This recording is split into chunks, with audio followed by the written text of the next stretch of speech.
Glória a Deus. Boa noite, irmãos. Pode sentar, por favor. Glória a Deus. Que bom você estar aqui nessa noite fria. Quem está nos visitando hoje? Quem tá nos visitando? Tem só uma menininha ali, né? Deus abençoe. Seja bem-vinda em nome de Jesus. Fique à vontade em nome de Jesus. Se você precisar de uma água, de qualquer coisa, pode procurar alguém da equipe que vai lhe orientar onde fica os departamentos, o banheiro. Amém? Não sei, vai ter o departamento infantil? Tem? Acho que Ruth vai ficar lá. Amém. Até 3 anos. Glória a Deus. Amém, irmãos. Vamos abrir a palavra do Senhor no livro na carta de Paulo aos Romanos. Romanos, capítulo 8. Romanos, capítulo 8. Talvez o livro de Romanos seja um dos livros mais lidos, né? Na Bíblia, talvez. Pelo menos quem gosta de estudar sempre começa pelo livro de Romanos. Romanos, capítulo 8. Todos acharam? Queria convidar aqui meu amigo Andinho, vai orar por nós.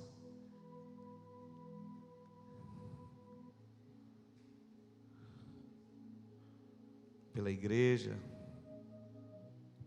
para que a gente possa compreender a palavra. Oh, glória.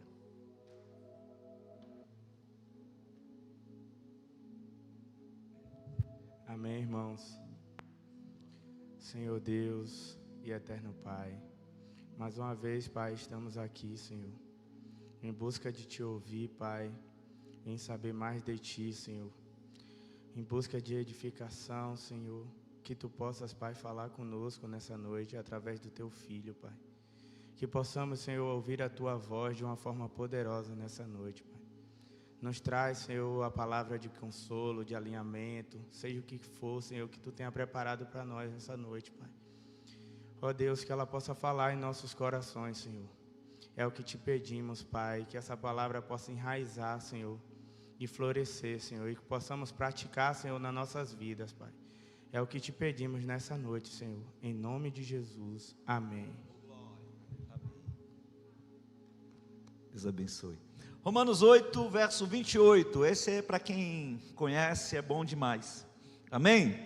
Sabemos que todas as coisas contribuem juntamente para com o bem de todos aqueles que amam a Deus, dos que foram chamados de acordo com o seu propósito. Mais uma vez, sabemos que todas as coisas contribuem juntamente para o bem de todo aquele que amam a Deus, dos que foram chamados de acordo com o seu propósito. Amém, queridos? Essa palavra talvez muito ouvida, mas eu gostaria que você prestasse atenção em algumas coisas que quero trazer para a igreja. Será muito rápido, muito pontual, mas eu quero que você preste muita atenção. Alguém já ouviu falar em uma história de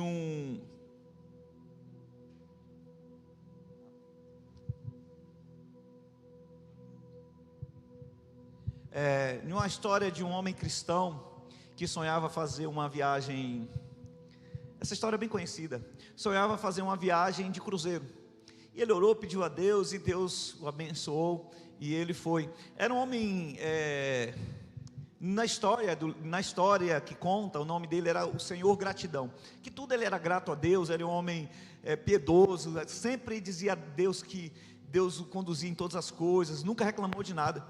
Só que ele foi para esse cruzeiro, e o barco naufragou, e ele foi parar numa ilha deserta, e ele não sabia fazer muita coisa. Ele ficou durante mais de um ano nessa ilha, em duras penas, fazendo, e muito difícil, de noite um frio terrível, durante o dia calor insuportável, difícil de encontrar água, difícil de encontrar alimento. Mas ele conseguiu se adaptar, como todo náufrago, né? Como quem já assistiu aquele filme Náufrago, vê que as pessoas se adaptam às situações. E ele conseguiu se adaptar. E durante muito tempo ele ficou no relento. Até que um certo dia ele teve a ideia de fazer um abrigo para ele. Uma barraca, um lugar para ele, uma cabana, melhor dizendo. E ele, sem ferramenta, ele teve muita dificuldade de fazer essa cabana. Extrema dificuldade. Mas ele conseguiu, em duras penas, fazer essa cabana com palha, com madeira. E ele se sentiu seguro nesse lugar. Ele conseguiu fazer fogo. E um dia ele saiu para pescar há muito tempo. Já estava mais de um ano naquela ilha, já estava adaptado, já estava até acostumado, né, com estar sozinho, né? Já estava acostumado, já estava... quem gosta de assistir Discovery Channel, tem os homens, sobretudo, né, que a gente gosta de assistir aventura. Tem um cara chamado Ed Stafford, e ele se adapta às situações. Aí ele diz: poxa, quando eu estou me adaptando, quando já estou me acostumando com isso, eu tenho que sair. E esse homem era a mesma coisa. Ele estava adaptado já àquela situação de solidão. Não era o lugar dele, mas ele estava adaptado ali. Conseguiu achar fonte de água, ele conseguiu ter um meio de conseguir alimento, frutas, peixes, subir, pegar coco. Então ele já estava com as habilidades para viver ali. E um dia ele disse: eu vou para o outro lado da ilha, que ele pescava do outro lado da ilha. E ele vai para o outro lado da ilha para pegar peixes. E aí ele vem com muitos peixes, né? Com muitos peixes e algumas frutas. Só que quando ele estava voltando, ele viu uma coluna de fumaça. Ele disse: poxa, não pode ser. E aí ele larga os peixes, larga as frutas e corre. Quando ele vê, a sua cabana está em chamas. E aí ele entra em desespero. E um homem que nunca tinha murmurado de Deus começou a esmurrar a areia e dizer: Deus, por quê? Por quê? E ele chorou muito. E isso me lembra a história de Davi e Ziklag, né? Quando ele chega em casa, está tudo queimado. E ele viu aquele fogo e todos os objetos que ele tinha guardado, tudo que ele tinha feito, as ferramentas que ele tinha construído, estava tudo naquele lugar. Só que pegou fogo e foi tudo destruído. E ele chorou até não aguentar mais. E quando ele viu, ele começou a dizer: Deus, por que tu fez isso comigo? Primeiro tu me traz desse lugar. Eu te agradeço porque tu me deu força para chegar na ilha nadando. Eu te agradeci quando eu construí tudo isso. Eu te agradeci quando eu comi pela primeira vez. Mas agora tu faz isso comigo. Por que tu fez isso comigo? E ele ficou tão exausto que ele desmaiou. E quando ele desmaiou, ele viu uma mão pegando no seu ombro. Quando ele acorda, ele olha para trás e vê um homem vestido de branco, né? E ele disse: eu morri, estou no céu. Só que quando ele viu, o homem usava um cap com uma âncora, né? Um símbolo da marinha. E ele entendeu que aquele era um uniforme da marinha, que aquele era um capitão. E ele olha e vê mais de longe, vê um bote. Vê um bote com alguns homens. Mas ele mesmo assim não acreditava. E aquela voz dizia: homem, nós viemos te levar para casa. E ele achava que era uma visão. E ele olhou para trás: vocês vieram me levar para casa? Nós viemos te levar para casa. E ele, sem acreditar, ele perguntou assim: mas como vocês chegaram até mim? Ele falou: pelo sinal de fumaça que você enviou. Nós estávamos a alguns quilômetros, a gente não sabia que aqui tinha uma ilha, mas a gente viu um sinal de uma coluna de fumaça e nós viemos até aqui. Você foi estratégico quando fez isso.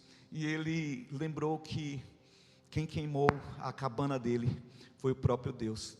E aí o homem disse: vamos que nós vamos te levar para casa. Ele disse: mas eu preciso voltar para um lugar. Ele voltou para as cinzas e ajoelhou e foi grato a Deus e disse: Deus, obrigado por tu ter queimado a minha cabana. E às vezes, queridos, a gente não entende. É uma história, eu sei que não é verdadeira, mas poderia ter sido. Mas tem uma história verdadeira que vocês conhecem, que já passou no Fantástico, de um homem que escreveu um livro chamado 36 Dias. E o nome desse homem era Antônio Senna, que algumas pessoas chamavam Antoninho Senna. Ele era piloto de avião. Era piloto de avião no Pará. E ele sobrevoando na selva, o seu avião caiu. Eu queria que Guilherme postasse a foto desse jovem. Era um jovem, 20 e poucos anos. E o avião caiu na selva, no meio da selva. Deixa essa primeira foto aí. E ele pediu a Deus que Deus salvasse a sua vida.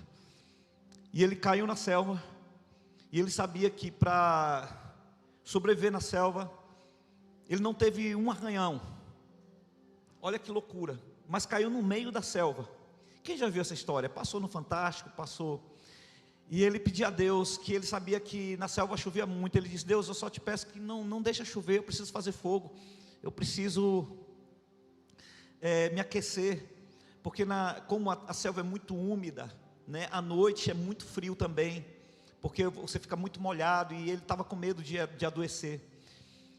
E na história do livro, quando ele conta o seu testemunho, ele começa a caminhar no meio da selva sem saber a direção. E a chuva começou a chover. Sempre chove na selva, mas aqueles dias começou a chover muito. Ele disse: Senhor, por que isso? E a chuva começou a bater, e ele ia caminhando na selva. Não ficou um dia sequer sem caminhar. E ele pedia a Deus: Deus, para a chuva, por favor. Porque na chuva era muito difícil ele caminhar.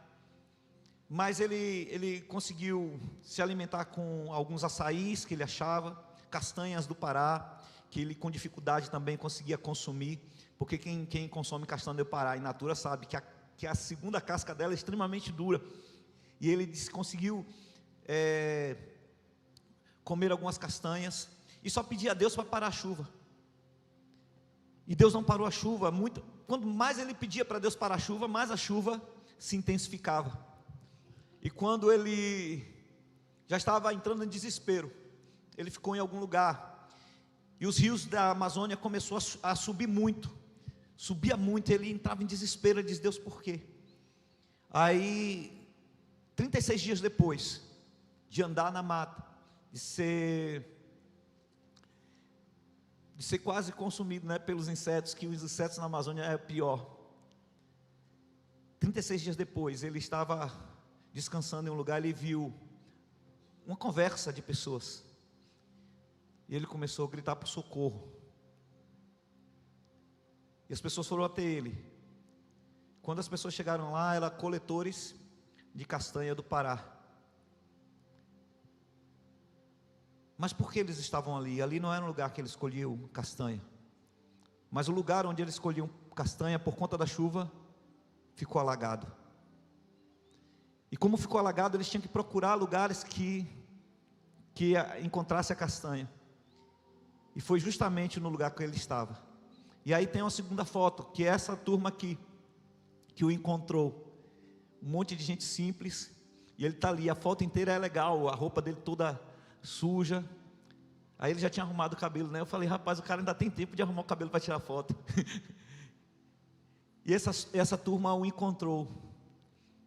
Os coletores que não iam chegar até lá, porque se não tivesse chovendo, mas a chuva veio. O que isso tem a ver conosco, irmãos? Quantas vezes a gente pede uma coisa e Deus faz exatamente o contrário? Já pensou se ele tivesse pedido para não chover, pastor Ney, e não chovesse? Talvez ele estivesse perdido até hoje. Mas como o Tiago diz, que a gente não sabe pedir, né? Às vezes a gente pede e Deus não dá, porque a gente pede mal, e Deus sabe qual é o melhor. Então talvez o que a gente acha que é o mal hoje, isso está cooperando para o nosso bem. Quantas coisas que a gente diz: Deus, não quero que seja assim, mas isso coopera para o nosso bem. Contei duas histórias. Uma é verídica, tem um livro chamado 36 Dias, mas isso você também pode encontrar. A história do piloto Antônio Senna, você encontra no YouTube facilmente, e você vai ver. A primeira é verdade, a segunda é verdadeira, a primeira é uma ficção. O homem que perdeu a sua cabana, que foi incendiada. Agora a pergunta é: e se esse homem fosse eu, ou fosse você, que tivesse perdido a nossa cabana, que o nosso avião tivesse caído na selva? O que nós faríamos?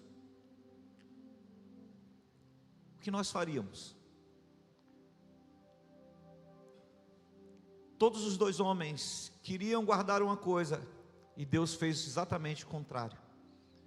Mas quando Deus fez o contrário, o que parecia que era ruim para eles, foi para a salvação deles. Quantas coisas Deus está queimando para nos salvar? Quantas coisas o Senhor está incendiando para que nós sejamos salvos? Para que nós não nos acostumemos no lugar que não é para nós.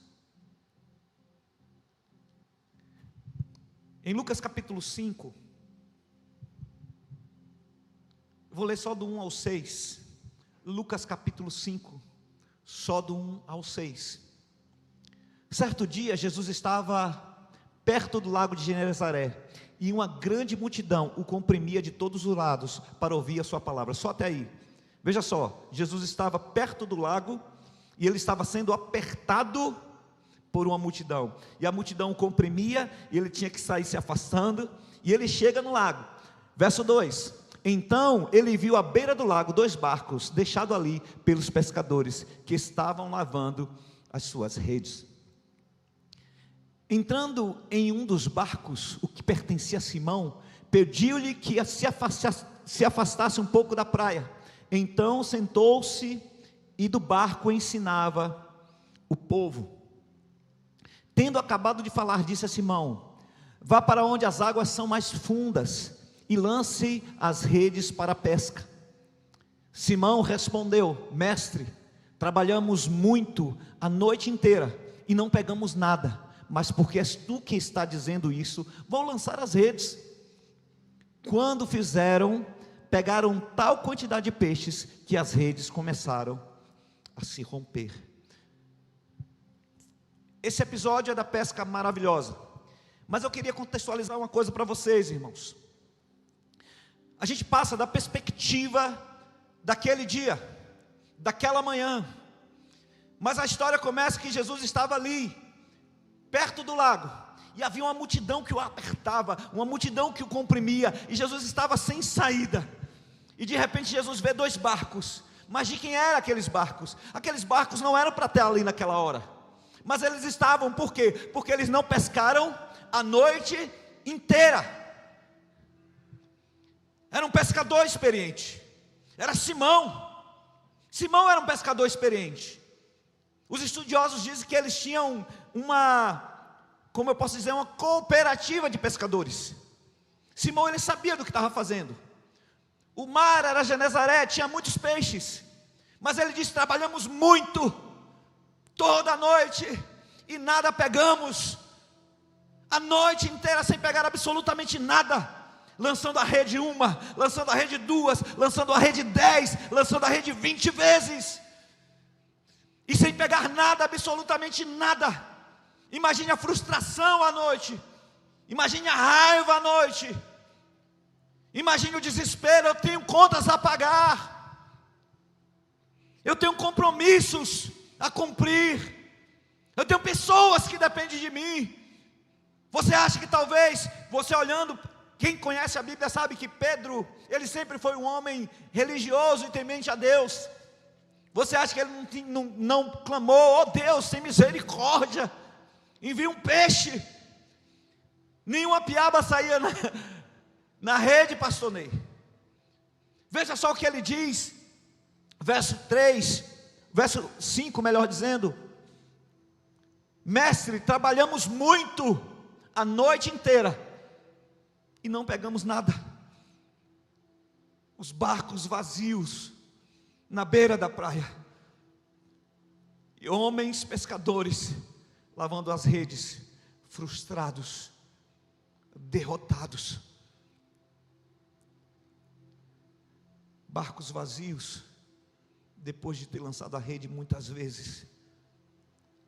Barcos vazios, quando deveriam estar cheios. Mas nessa oportunidade, irmãos, o barco vazio não era um sinal de fracasso, era o sinal do acesso de Jesus na vida daqueles homens. Imaginem se aqueles homens estivessem com os barcos cheios de peixe. Jesus nunca subiria naquele barco. Mas quando a multidão o comprimia, Jesus viu de longe: tem 2 barcos vazios, só tem 2, os outros estão todos pescando, vendendo, mas tem 2 barcos vazios ali, e Jesus acessou o barco que estava vazio.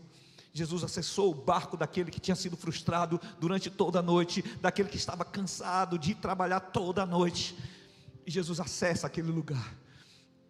Eu quero dizer para você, meu irmão, muitas vezes o teu trabalho, muitas vezes o teu pseudo suposto fracasso, é a oportunidade que Deus tem de acessar a sua vida, porque talvez em outras oportunidades a gente não permitiria o acesso de Deus. Talvez se aqueles barcos estivessem cheios e Jesus pudesse, eu posso entrar? Não, Jesus, não, a gente precisa entregar esses peixes, a gente precisa tratar esses peixes, não temos tempo para ti, Senhor. E às vezes Deus queima as nossas tendas, Deus frustra as nossas pescarias, Deus, Ele faz com que os nossos barcos caiam. Talvez Deus não cesse a chuva para Ele acessar o nosso coração, irmãos.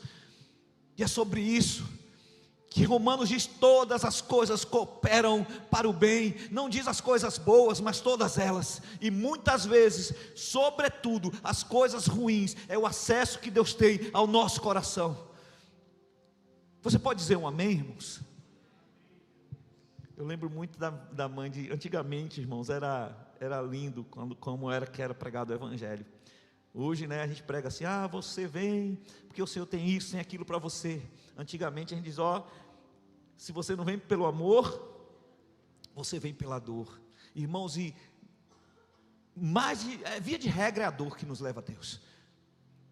Via de regra é a dor. Quando a gente perde tudo, quando a gente perde saúde, quando a gente perde o relacionamento, quando a gente perde a esperança, que não nos resta mais nada, quando as nossas palhoças são incendiadas, que nós olhamos e não resta mais nada. E Amós capítulo 5 diz que Deus faz a tempestade o seu caminho, o acesso. Talvez você entrou aqui tudo bem, mas talvez você entrou aqui como aqueles pescadores: Senhor, nós não conseguimos, e tentamos, lutamos muito, trabalhamos muito, mas não pegamos nada. Mas o que parecia ser um problema foi uma oportunidade de Jesus. Naquele barco vazio, poderia estar cheio, mas estava vazio, e Jesus disse: eu vou acessar esse barco. Jesus não foi, entenda bem, como Deus, sim, mas como homem ele foi impelido pela multidão. E ele vendo o barco, ele diz: cara, não tem como eu ministrar aqui, eu preciso de um acesso, eu preciso de um lugar. E a Bíblia diz que ele sobe e pede a Pedro. Olha só, ele não dá os peixes para Pedro, ele não dá as razões para Pedro, ele não diz: Pedro, eu só quero que tu me empreste o barco e depois eu te pago, eu te faço alguma coisa. Ele só diz: eu quero subir no seu barco, eu preciso subir no seu barco, eu vou subir no seu barco. E Pedro permite, ele só diz: Pedro, afasta-se um pouco da praia que eu preciso falar.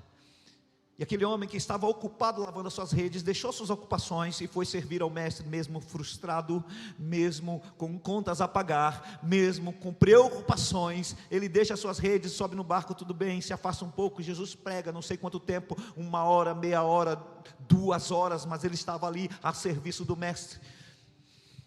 Só que quando termina a mensagem, vamos para o verso 2 e 3, só para o pessoal entender. Então ele viu à beira do lago 2 barcos, deixados ali pelos pescadores, porque os pescadores deixavam os barcos na praia e foram lavar as redes. Deixados pelos pescadores, volta lá, que estavam lavando as suas redes. Entrando em um dos barcos, o que pertencia a Simão. Eu acho isso lindo, irmãos. Talvez não tivesse nome, mas talvez Jesus conhecesse o barco, porque Jesus estava morando naquela região. Ele sobe no que pertencia a Simão e pediu-lhe que se afastasse um pouco da praia. Então sentou-se e do barco ensinava. Ele pede. Jesus não pilotou o barco, ele só senta e pede: Pedro, você pode afastar um pouco o barco da praia? Você pode deixar o que você está fazendo e vir aqui me ajudar? Eu acho lindo isso. E Simão afasta, e ele começa a ensinar. E a Bíblia não diz o tempo que demorou, Aí vem o verso 4. Tendo ele acabado de falar, tendo ele terminado todos os seus ensinos, tendo ele falado à multidão, e Pedro certamente ouvindo, talvez naquela manhã, Jesus estava falando, e Pedro não estava nem entendendo nada. Talvez Jesus estava falando para a multidão, e Pedro de cabeça, isso aqui é só conjectura, e Pedro de cabeça baixa, pensando com seus botões, dizendo: meu Deus, o que é que eu vou fazer? E Jesus falando: porque tem esperança em Deus, porque não sei o que, Deus vai fazer. E ele não conseguia ouvir. A palavra de Deus não fala qual foi a mensagem daquela manhã, só fala que Pedro estava no barco com Jesus, somente isso. Porque terminando ele de falar, ele conversa, ele se vira para Pedro e disse: vá. Agora que ele já não pede, aqui ele já não pede, ali ele pediu, vamos um pouco mais, mas agora ele diz: vá a águas, vá onde as águas são mais profundas, vá onde as águas são mais profundas, e lança as redes para a pesca. Verso 5. Simão respondeu: mestre, trabalhamos muito a noite inteira e não pegamos nada, mas porque és tu que está dizendo, vou lançar as redes. Só até aí. És tu que está dizendo, eu vou lançar as redes. Acabei de lavá-las, estão limpas, corre um sério risco de sujá-las novamente e sem pegar nada. Eu não pego nada. Eu queria encerrar dizendo, irmãos, não encerrar agora, mas daqui a pouco, dizendo: entenda bem, você pode lançar a rede 1000 vezes sem Jesus, só vai encontrar frustração. Mas se Ele te mandar e Ele estiver no barco, só basta uma vez. Se Ele disser: lance a rede. Ele disse: eu fiz isso, Senhor, a noite inteira. Eu fiz exatamente igual, mas fez sem Jesus.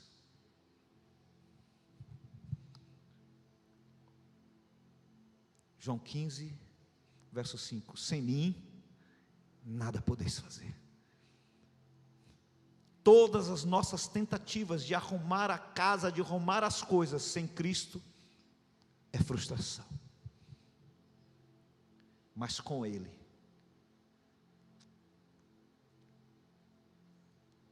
debaixo da obediência dEle, porque é tu, volta lá no verso 5 de Romanos, ou de Lucas, diz: porque és tu que está dizendo isso, eu vou fazer. Porque és tu que está mandando, eu vou desatar as redes e vou tentar mais uma vez. Talvez Deus está falando com pessoas aqui: desata as tuas redes e tenta mais uma vez, mas agora é comigo. Você está entendendo?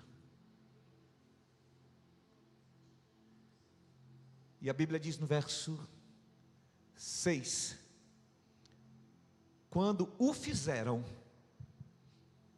pegaram tal quantidade de peixes, que as redes começaram a se romper. Quando fizeram o que, irmãos? Quando eles obedeceram a voz de Jesus. Por que eu estou falando isso, irmãos? Porque todas as coisas cooperam, não para todas as pessoas, mas cooperam para o bem dos que amam a Deus e que foram chamados segundo o seu propósito. Eu encerro aqui agora de verdade, dizendo que o nosso inimigo, irmãos, ele trabalha. Nosso inimigo, ele trabalha. A gente não pode subestimar o nosso inimigo. Ele trabalha. Ele tem as suas obras, as obras do maligno. Obras para frustrar, obras para destruir, obras para matar. Mas sabe o que é tremendo, irmãos? 1 João 3, verso 8 diz: para isso se manifestou o Filho de Deus, para desfazer, para destruir as obras do diabo. Ele faz, mas vem o Filho de Deus e desfaz tudo o que ele intentou fazer. E eu queria chamar Sandra aqui, eu encerro com Gênesis 50, verso 20.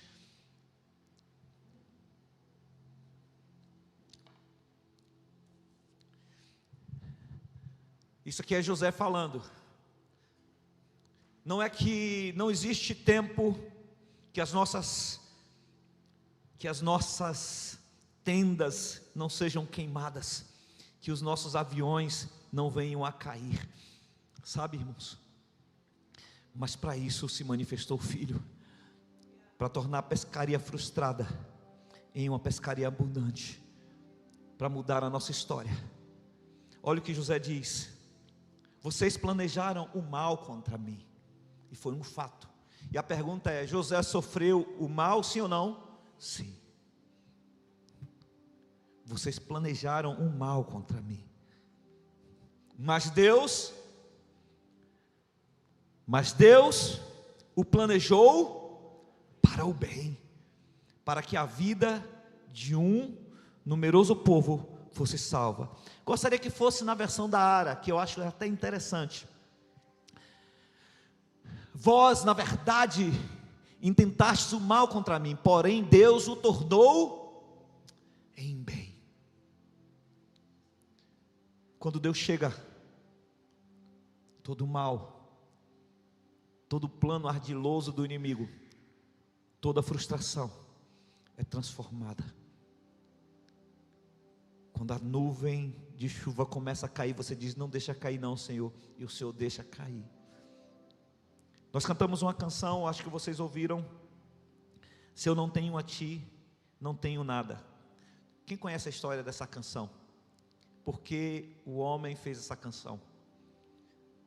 Sabe, né? Existe um pastor muito famoso no Brasil. Quem fez a canção é o irmão dele. E o pai dele era desviado, estava com um câncer em estágio final.